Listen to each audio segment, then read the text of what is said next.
Next, live, local, now, on Channel 3 News. An empty Santa Rosa County building could soon be bustling with business, a potential plan that could bring hundreds of jobs to East Milton. When you're unemployed, you apply for anything that you can that's going to help you out. Plus, a reality show looking to set up shop on Pensacola Beach, but not everybody's happy about it. We try to bill ourselves as more of a family-friendly organization. Why Party Down South could be filming on Santa Rosa Island, like it or not. Well, good afternoon. Welcome to Channel 3 News First at 4, your first source for news at 4. In our top story this afternoon, a Santa Rosa County commissioner says a potential deal is in the works that could bring more than 300 jobs to East Milton. Commissioner Bob Cole says Navy Federal is considering opening a call center there, but it's not a done deal yet. Channel 3's Joe Douglas explains in our first top story. If this deal goes through, this 37,000 square foot building that's empty now could soon be filled with hundreds of workers. Commissioner Bob Cole says the deal has not been finalized, but he says Navy Federal is considering possibly opening a call center operation that could employ 300 to 500 people. The facility Cole says they're looking at is located in the former Clearwire building in the Santa Rosa Industrial Park in East Milton. Unemployed people we spoke with, even those who aren't looking for call center work, said they're hoping the deal comes through. When you're unemployed, you apply for anything that you can that's going to help you out. You just don't turn down a job. I hope there's a bunch of openings for people. The company that owns the building, Terrar and Cronley and Navy Federal, would only confirm that they're having discussions about a possible lease. They would not confirm any other details. Again, this potential deal has not been finalized. Commissioners Jim Melvin and Bob Cole say they're ready to do anything they can to help bring jobs to the area.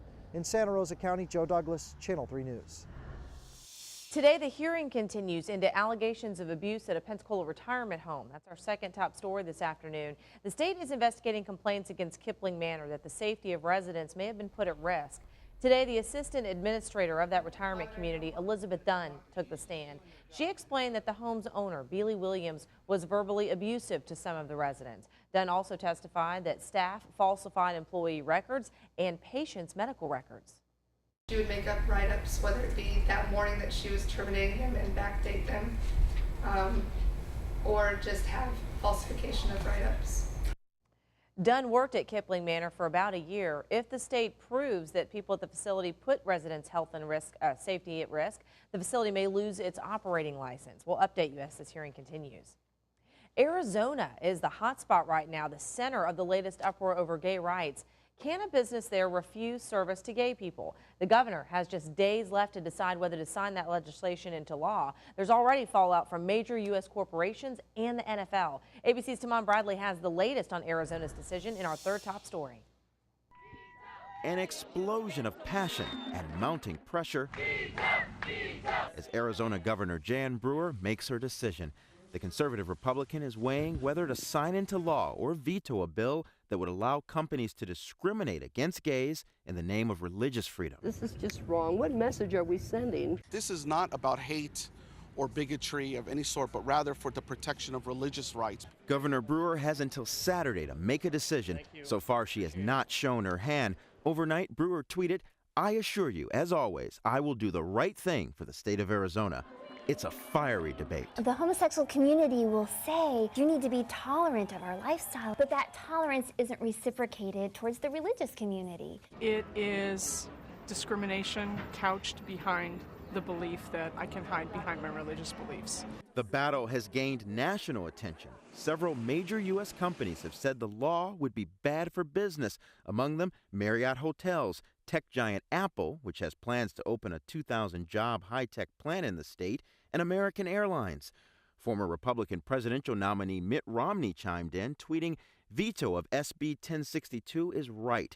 Even the NFL has its eyes on Arizona, with next year's Super Bowl set to be played in Phoenix.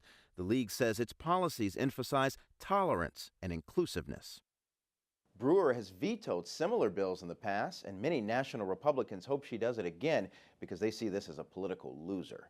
Tamon Bradley, ABC News, Washington. Well, we want to know what you think about that. Should businesses be allowed to use their religious beliefs to deny service to gay and lesbians? That's today's My 3 Cents question, and Bob will have some of your answers coming up. Country Music Television is looking to film the next season of Party Down South, a reality series on Pensacola Beach. Producers for the show have been visiting beach businesses to see who's on board with the idea. And as Channel 3's Cavante Smalls tells us in our fourth top story, beach business owners have mixed feelings about it. People from the South are actually raised very respectfully with a lot of manners. CMT's Party Down South is a reality show that follows a group of young people all living in a house for the summer. The series is created by the same people that made Jersey Shore. Pensacola Beach has been abuzz about the prospects of the reality show filming locally. Tuesday night, producers for the show approached Greg Calvert at Sideline Sports Bar. They were looking for locations to film and wanted him to get on board by signing a location agreement. But Calvert had reservations. We looked at the show online and some of the clips, and we try to bill ourselves as more of a family-friendly organization, family-friendly here and at Peg Legs, and what we saw on the show, it's just not our cup of tea. A Facebook page has been created opposing the reality show filming on the beach. In just 3 hours, more than 300 people liked the page. Mike Penzone was also approached by Party Down South producers. He admits he doesn't know much about the show.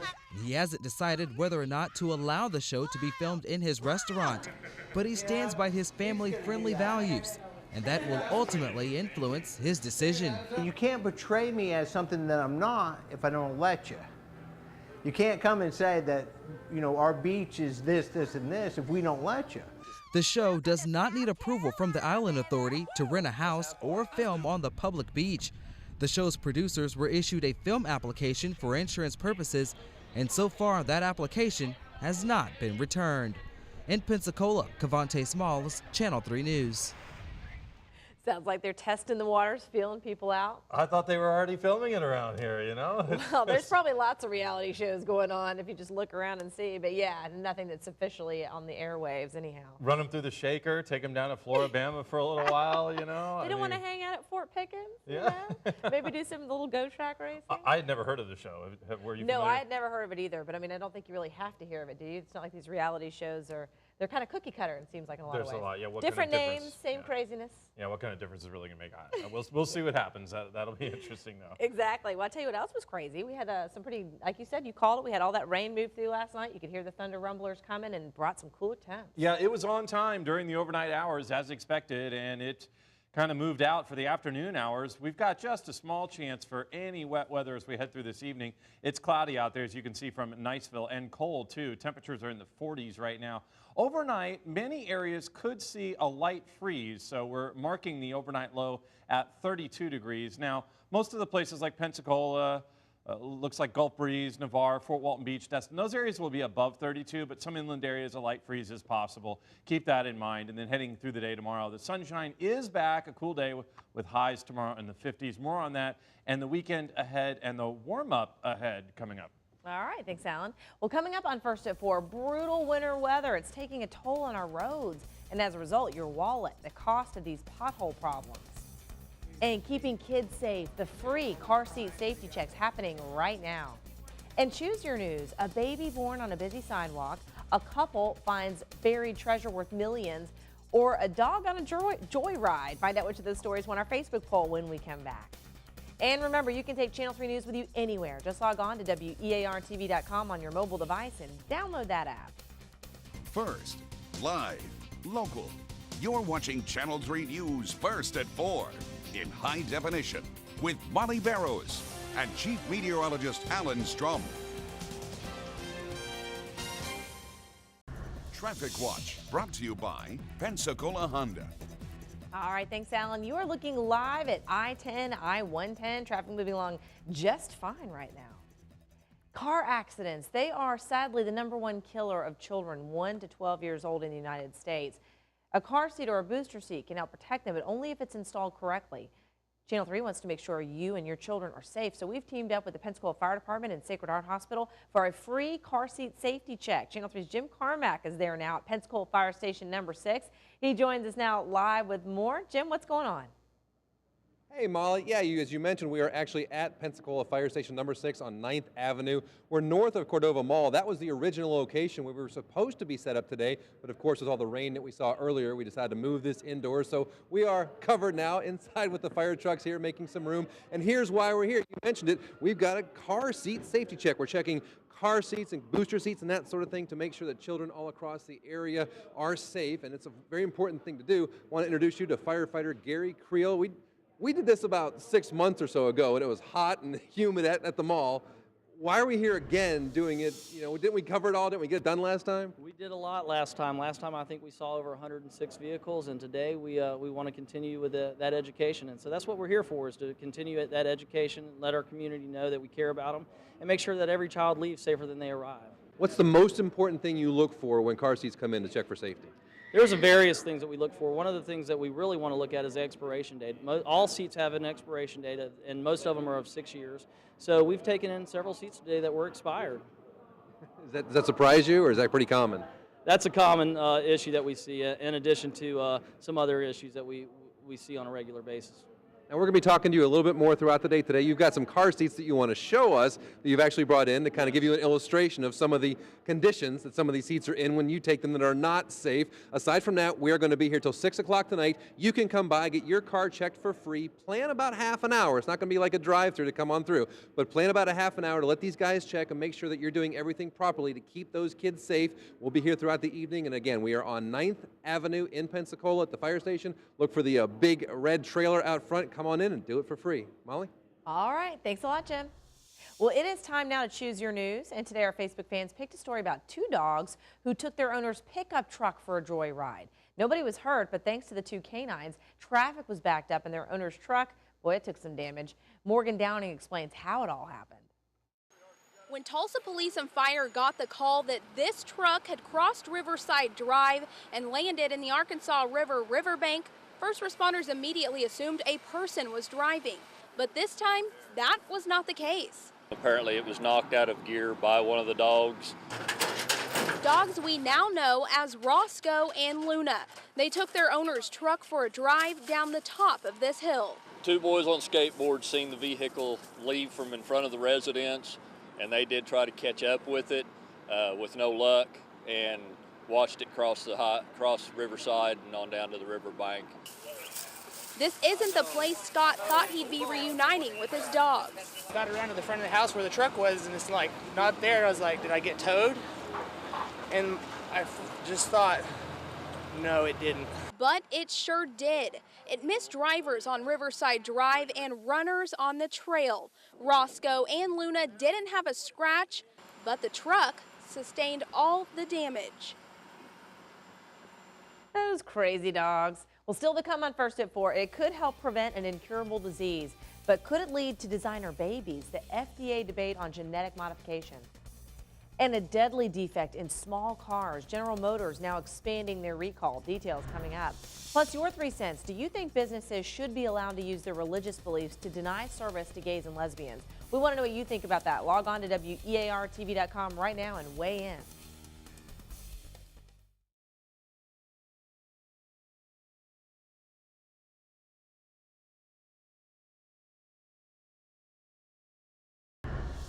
The 5 people charged in last year's break-in at Molino Elementary School were sentenced Tuesday. More than $60,000 worth of computers, iPads, and several other items were stolen last August. The suspects also caused $7,000 worth of damage to the school. Titania Blackman and Rodriguez Young both pleaded no contest to several charges. They were sentenced to a year in jail, 100 hours of community service, and 6 years probation. They also have to pay back more than $65,000 to the school. 14-year-old Tracy Lett, 13-year-old Vashon Brown, and 11-year-old Jacob Lett were also charged. They're each on probation until they turn 19, and they must perform 50 hours of community service. Tracy and Jacob Lett also ordered to pay $25 a month in restitution. First warning weather, powered by Pensacola State College. All right, a cold and windy day. We want to show you some video from the Osceola Golf Course today. You can see those flags in the background whipping around a little bit as that wind started to pick up and bring us some cooler temperatures.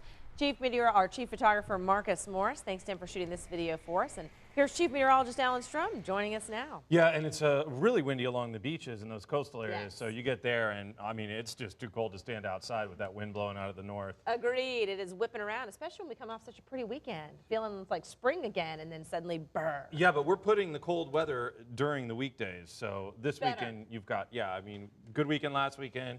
This weekend's looking great, so we're timing it out just perfectly for you. Perfect plan. As you said, we've got all those parades coming up this weekend. Let's hope that rain's out of here. Lots of that, and as you take a look at the forecast and the weather across the nation, lots of rain around the Gulf states, and a lot of it is actually out over the Gulf. You can see we're getting a break from that rain now. Some light patches of wet weather still possible as we head through this evening, but a lot of cloud cover around these areas here across the deep south. Now, some snow is hitting some parts of the Northeast. Most of that snow is light. Not a whole lot of it. And as you look out west, we've got some rain here moving onshore from the Pacific Ocean. Some wet weather there along the west coast. They need some rain out there in California. Had a drought, so that's good news. And it looks like the coverage is pretty good. So up and down the coast there, they're seeing some rain. Good news for the folks out there out west. As we look at temperatures there, it's not bad. Pretty comfortable out there across most of the western U.S. And you can see the cold weather across the Midwest. Still winter, obviously, around those parts. New York City reporting a temperature of 30. Let's head on down to Miami, where it is 82 right now. In Orlando, temperatures now are in the mid-60s. And along the Gulf Coast, we've got temperatures in the 50s here for tomorrow. So not too warm tomorrow. This is your forecast tomorrow. Orlando again tomorrow, mid-60s for high temps. Atlanta, a high of 49 tomorrow. That's it with sunny skies there in Atlanta. All right, thanks, Alan. Well, as you know, every day on First at 4, we like to start a conversation on one of the hot topics of the day. Get your thoughts on it. We call it Your 3 Cents. Today, do you think businesses should be allowed to use their religious beliefs to deny service to gays and lesbians? Bob, what do folks have to say about that? Most, a vast majority, opposed to this idea, but a couple of points to the other side as well. But Arizona Governor Jan Brewer, as you heard just a few minutes ago, has until Saturday to decide on this controversial bill that would let business owners deny services to gay or lesbian customers as long as they were acting on their religious beliefs. Now, supporters of this bill, it's SB 1062 if you're scoring at home, say the bill represents religious freedom. Opponents say that's nonsense, just an attempt to legalize discrimination in some form. And Governor Brewer will hear from both sides this week. She's doing that today, in fact. And many of her fellow Republicans in the state legislature and beyond have strongly urged a veto, as Senators John McCain and Jeff Flake, federal senators from that state, have urged her to do as well. Mitt Romney adding to that list. A group of business leaders also sent Brewer a letter urging a veto. They say it would expose businesses to a higher risk of lawsuits, hurt efforts to attract good workers, and already, they say, having a negative impact on tourism there. Now, supporters say the bill would simply allow individuals to use religious beliefs as a defense against a lawsuit, serving who they like and don't like. We asked you if you think businesses should be allowed to do that, to use their religious beliefs to deny service to gays or lesbians. Here's what some of you wrote. Jamie says, let them post who they don't like right on their front door, big bold print. Then the rest of us just won't shop there and let them go under. I don't need to spend my money at a place that hates. Jonathan says, not permitting service to someone based on their sexual preference, religion, or other sin is ridiculous, he says. If the church were to turn away all sinners, then they would not have any clients. Frank says, exactly how will these businesses determine whether a customer is gay or lesbian? Fill out a form before entry? Pass a sexual survey before the order is placed? Maybe Arizona should tattoo an ID number on the forearms of all gay men and lesbian women so there's no ambiguity. And James says, well, I support gay marriage. However, I support this bill. People should not be forced to do anything they find immoral. In a free market society, there will be plenty of businesses to fill that void. Well, we also hit the streets today to hear what some of you had to say about this.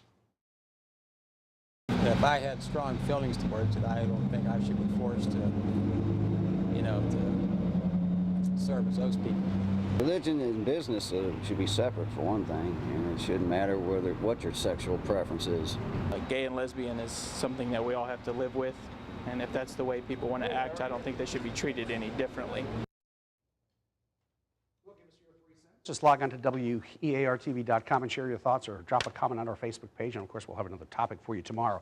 Got another topic for you right now, though. You must have said something that ticked her off. It's Molly's last week. Never thought I was going to say this. I thought for sure that we would, you know, she'd be saying goodbye to us someday. It's ticked me off. I may still be saying goodbye to you one day. Well, true, but the other way around. Friday is Molly's last day. If you haven't heard, going on to actually, you know, staying in town. Luckily, the contribution that wow, look at that young thing. Oh my gosh, Is that FGX days? I don't even know who that is. I do. I remember. Look at that hair.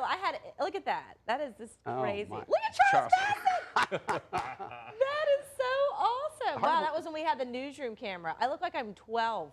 That was what, 34 years ago? That was last week, sir. Look at that coat.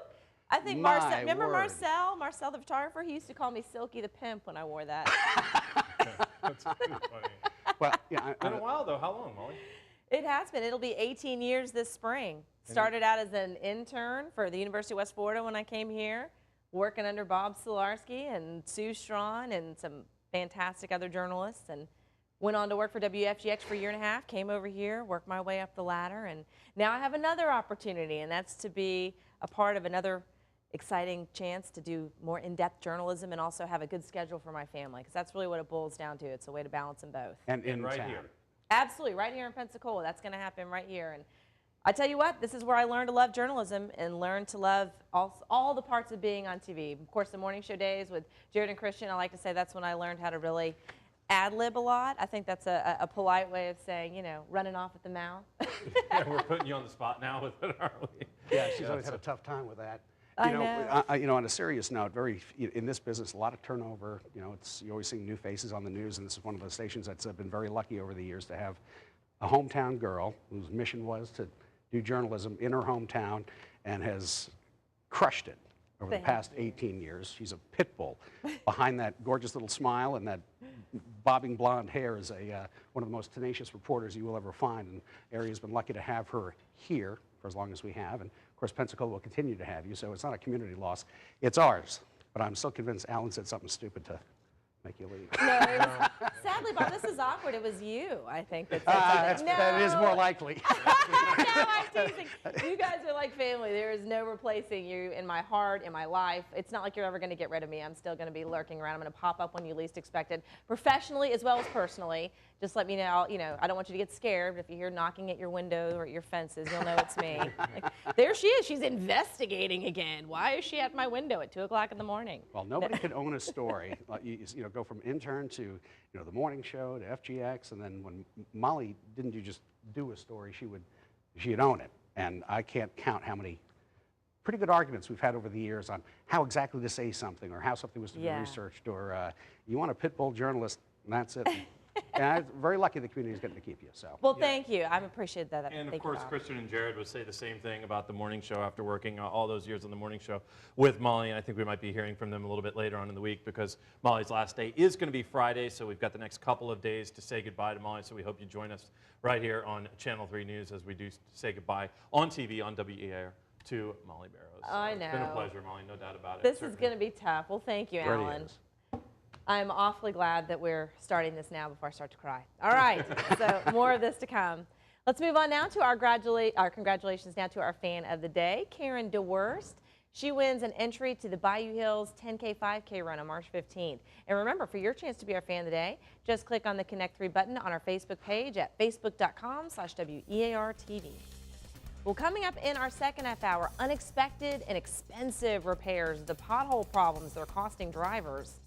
Plus, YouTube being forced to take down an anti-Muslim video. The surprising reason behind this court ruling. You're watching First at 4, your first choice for News at 4.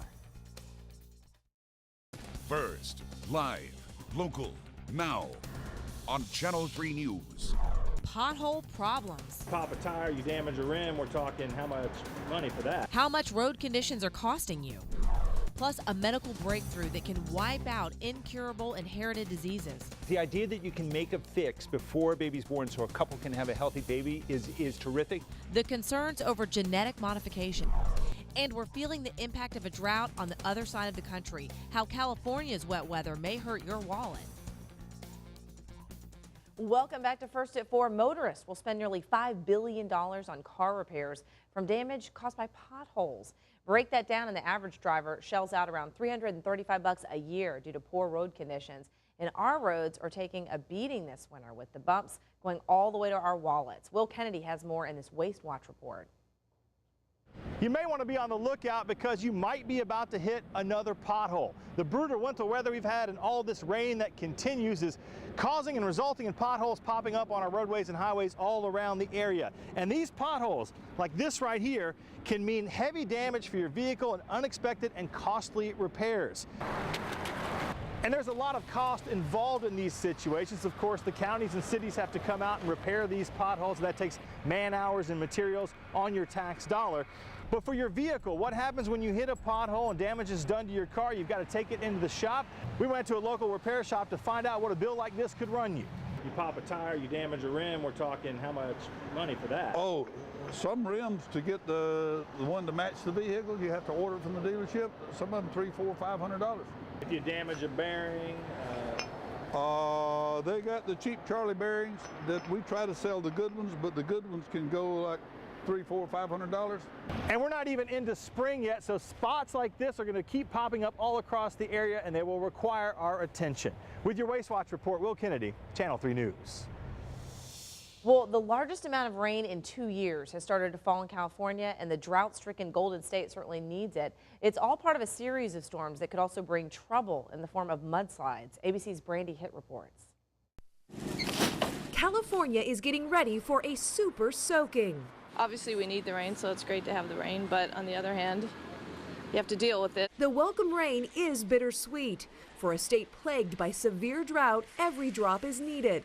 But too much too fast could lead to dangerous mudslides. I think we're all pretty worried about what's going to happen. Some trees have already fallen, and crews have been constructing mud walls, while families fill up sandbags, especially in areas hit hard by wildfires, where nothing is left to help hold back an onslaught of wet soil. There's a lot of folks here that are really scared. One thing after another. The fire was one thing, but we've got another one right behind it. This is the start of a series of storms that will hit the Golden State through the weekend, with the biggest downpour expected Friday. A half foot of rain could fall in the Los Angeles area. While there's no question that this is exactly what California needs, this will not come close to putting a dent into the drought. The drought, though, is expected to put a dent in many wallets when families head to the grocery store. Vegetable prices, artichokes, celery, asparagus, broccoli, those prices could go up as much as 10%. Don't forget, California is the biggest economy in this country. If things there slow down, that can have a ripple effect across the entire country. Even NASA is getting involved in California's water crisis. It's using several satellites to monitor snowpack and where water is flowing to help manage the state's water supply. Brandy Hitt, ABC News, Los Angeles. Well, Carrie Kennedy took the stand today in her drugged driving case in New York. Robert Kennedy's daughter testified today that she did not knowingly take a sleeping pill and get behind the wheel of a car.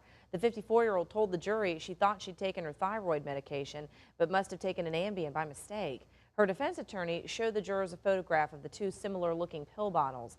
ABC News Chief Legal Affairs anchor Dan Abrams says the Kennedy name could be a factor in the case. Well, look, I think the defense attorneys want this jury to say, what are we doing here? Why are we here? The last thing they want is for people in the public to say she's being treated differently, she's getting better treatment because she's Carrie Kennedy. In July of 2012, Kennedy sideswiped a tractor trailer on the way to the gym. Nobody was hurt, but when police stopped her, she failed sobriety tests. If convicted, Kennedy faces the loss of driving privileges and up to a year in jail. Legal experts say, though, it's unlikely she'd serve any time behind bars because she has a clean record. A federal appeals court is ordering YouTube to take down an anti-Muslim video that has sparked violence across the Middle East. The reason? Copyright infringement. The 9th U.S. Circuit Court of Appeals in San Francisco ruled that the posting on the video sharing site violated actress Cindy Lee Garcia's copyright to her role in the film. The actress says she was tricked into appearing in the film. The film is called Innocence of Muslims, and it depicts Muhammad as a religious fraud, a pedophile, and a womanizer. Well, we have a follow-up now about a story that we first brought you in December, when an off-duty Kansas City police officer shot and killed a firefighter who was headed home from his wedding. The officer has now been cleared of all charges, and video from that night has been released. This is it. As Haley Harrison explains, one of the witnesses that night was an off-duty nurse who says she tried to stop the altercation and save the firefighter's life. Watching this, Jansen didn't know moments later many lives would change and one would be lost. It all started minutes earlier outside the downtown Marriott, where Anthony Bruno and his new bride got into an argument with a cab driver. Reports say Bruno got violent and ran when an off-duty Kansas City officer, Don Hubbard, arrived. At the beginning of the situation, we were thinking, cop, just calm down. This doesn't need to be getting out of hand. In the video, you can see as Hubbard struggles to arrest Bruno.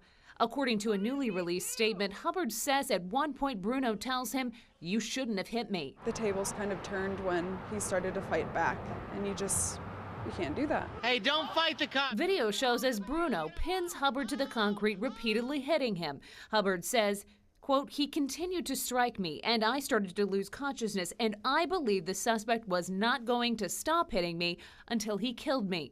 Then Hubbard shot Bruno twice. Hey, you need to come back from here. No, we need to not be in the way of this. Heard the gunshots and nurse mode kicks in and all you want to do is save somebody's life, and so you just go. Jansen, a critical care nurse, started CPR. I think he was trying to say something at the very beginning. She told police Bruno pleaded, "Don't let me die." If he would have just accepted being detained, none of this would have happened. Well, Bruno's widow, Stephanie, tells police she and Bruno had been drinking at their wedding reception, but she believes her husband ran from Hubbard to cool off from the disagreement with the cabbie. A grand jury cleared Hubbard of charges in that case.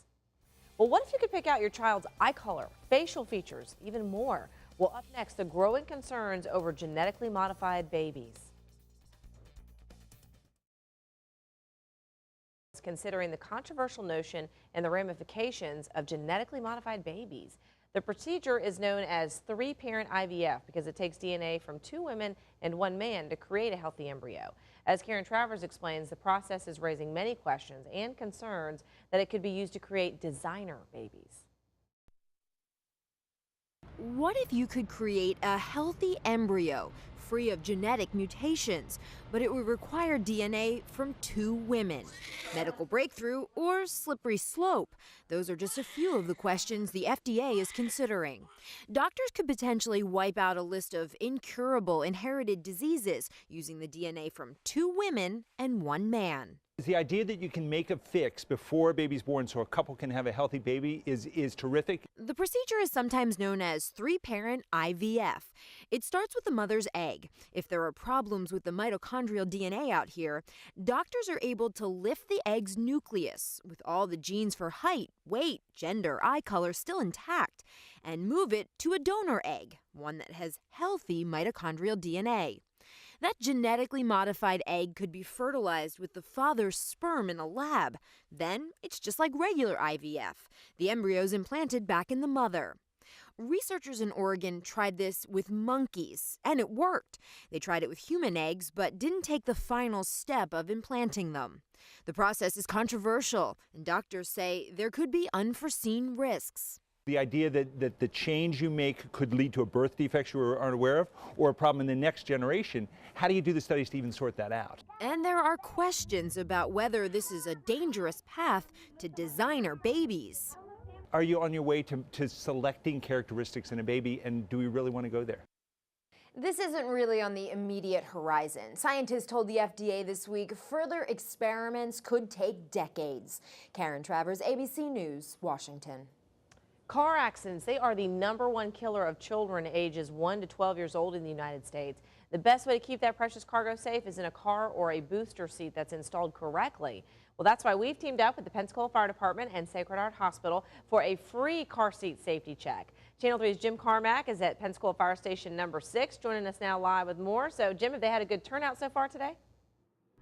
Actually, yeah, we had to move locations, Molly, because of the weather. We were supposed to be at Cordova Mall. The rain, of course, came most of the day, and so we moved down to the fire station here on 9th Avenue. But it's been pretty steady. The weather hasn't kept people away. Had about 50 cars so far, and since we've been here this afternoon, it's been relatively steady, which is good. It hasn't been jam-packed, and people aren't waiting too long. If you do want to stay about a half an hour, give or take, to make sure that we get everything covered we need to. But the best news over all the day, I don't know if you can see my badge, Molly. So I'm an official junior firefighter. That's the best news overall. But no, I do want to kind of show you some things we've been talking about, the safety, the aspect of why people can come out today, get their car seats checked. I want to bring in firefighter Gary Creel. He's been with us all day. He's kind of the man behind a lot of this. I know they have everyone else helping, but you're kind of the driving force here. I know that. Give us an example. You've got a row of car seats here, and these are not ones that you're giving to people. These are ones that you're taking from people. What are some of the reasons that are wrong with these seats? There's a line of them right here. One of the biggest things we see is missing parts, as you can see on this one on the Go end. ahead, grab that one down there if you want to bring it up here. What they'll do is they'll look at your car seat when you pull in, and they'll say, you know, hey, is this expired? Is this thing safe? Or is it in just a shambles like this one is? And this one clearly was in need of being replaced. This has no cover on it, none of the padding in there. The harnesses were bad and it was expired. So this is a textbook seat that we get in on a regular basis when we do these things. And as you can see, there's many other seats here with issues as well. So come out, let us take a look at them. And, excuse me. You won't throw them all. And if you have a seat that's damaged or needs to be replaced, we'll be more than happy to accommodate you if possible. All we ask is, in exchange for the new seat, we take the old seat so we can take it out of the community. And that's kind of the key. I think my favorite part was when you pulled out one of these seats, you dumped about 1.5 cups of popcorn out of it. And that's not necessarily a danger to kids, but you know, some of these things that you're looking at are dangerous. And you mentioned to me you want to pull it out of circulation because a lot of times these could end up at, you know, flea markets or yard sales or things like that. Exactly. So many times we have people come in that have taken these seats from a thrift store or from a yard sale or from a friend, and they just didn't know the history. So our objective is to make sure that we put these children in seats that are safe, that we know are safe, and have all of the parts, so when they leave safer than they arrived.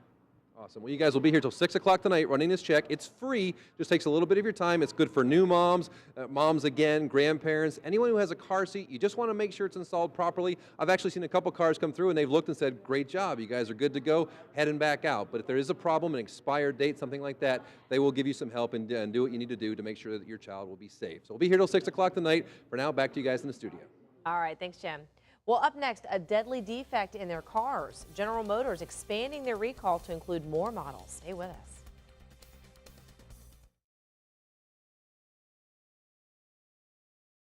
A California company is now being investigated by the federal government because of a recent meat recall. Earlier this month, Rancho Feeding Corporation pulled nearly 9 million pounds of its products. The USDA says the company processed diseased and unhealthy animals and tried to get around federal inspection rules. The recalled beef was sold at Walmart and other national chains, and it was used in products including Hot Pockets. It was shipped to states across the country, including Florida. The company is now being investigated for criminal misconduct. General Motors is expanding its recall on cars that have potentially deadly defects. The original recall affected about 800,000 vehicles, but now the company says it includes 1.37 million cars between 2003 and 2007. The problem is a faulty ignition switch that can cause the key to slide into an off position. GM says 13 people have died because of it. The recall already involves Chevrolet Cobalts and Pontiac G5s and Pursuits. Now Saturn Ions, Chevrolet HHRs, and the Pontiac Solstice and Sky models have been added to the list. Paula Deen making a comeback. She plans to open a new restaurant and store this summer at Pigeon Forge, Tennessee. It will be called Paula Deen's Family Kitchen. The Southern Fried facility will be the first business from her new firm, Paula Deen Ventures. This will be Deen's first effort to revive her brand since she admitted to using a racial slur last year. Well, Alan's got your forecast. When we come back, stay with us. Well, you can learn more about a bill to legalize medical marijuana in Florida tonight. Representative Matt Gaetz is taking part in a town hall meeting at Atlas Oyster Bar, Pensacola. He's supporting the legislation of Charlotte's Web. That's a strain of marijuana that helps manage seizures. That meeting starts in about 30 minutes if you'd like to learn more. All right, that's all the time we have. Thank you so much for joining us on First at 4. Channel 3 News at 5 starts in 2 minutes. You'll be back tomorrow, right? I will. I'll be back tomorrow. Good.